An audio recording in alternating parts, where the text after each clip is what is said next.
explicar ahora, para que quede claro, cuándo un conjunto está definido por comprensión y cuándo está definido por extensión y cómo se puede expresar de una manera o de la otra. Por ejemplo, acá tenemos un conjunto A en donde se nombran uno a uno los elementos que forman parte de ese conjunto. Se dice que ese elemento entonces está definido por extensión, que esa es la característica, nombrar uno a uno los elementos que forman parte del conjunto. Para definir este mismo conjunto por comprensión, tenemos que buscar alguna característica que identifique a todos los elementos que forman parte del conjunto y que no quede ninguna duda que esos elementos son pertenecientes a dicho conjunto. Por ejemplo, esos elementos son todos naturales. Entonces podemos empezar a decir que son los x, tales que x pertenecen al conjunto de números naturales y estos valores de x cumplen, por así decirlo de alguna forma, una doble condición. Lo voy a hacer aparte. Estos x son valores que son mayores o iguales a 3 y a su vez estos x son valores menores o iguales a 7. Entonces, ese conjunto se podría decir, uniendo estas dos condiciones, que son los valores de x, que son mayores o iguales que 3, lo podríamos escribir así, mayores o iguales que 3, y menores o iguales que 7. Fíjense en que acá me da la idea de que este valor de x está comprendido entre 3 y 7, incluyendo el 3, incluyendo el 7, por eso se pone el igual.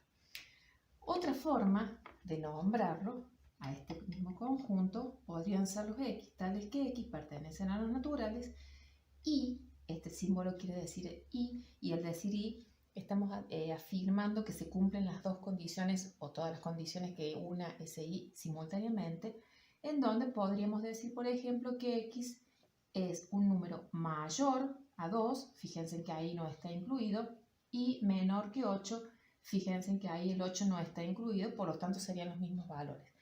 Y ahí puede haber variación de definiciones. Podemos escribir lo mismo, x tal que x pertenece al conjunto de números naturales, y podríamos decir que x es un número mayor a 2 y menor o igual a 7, también es una forma válida de diferenciarlo.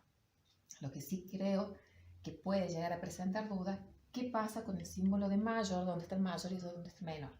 Bueno, cuando hay un símbolo de mayor, la abertura indica siempre para el número más grande. Por lo tanto, podría decir que 5 es un número mayor a 2, o podría decir que 2 es un número menor a 5. Esta sería la simbología por quienes tienen dudas a cómo se encara el mayor o cómo es el símbolo de menor. Podemos definir también el conjunto B. Acá el conjunto B está definido por los x, tales que x pertenecen también a los naturales. Fíjense en que acá hay una condición, acá está la otra condición, que ya voy a aclarar qué es lo que es, y el y es la condición que me está aclarando que se cumple una condición y la otra simultáneamente. Si acá en vez de y hubiese uno, se puede dar una condición o la otra, pero en este caso es la simultaneidad de la condición. Ese símbolo, que es la letra griega mu, quiere decir múltiplo. Entonces acá me está abarcando todos los elementos múltiplos de 2.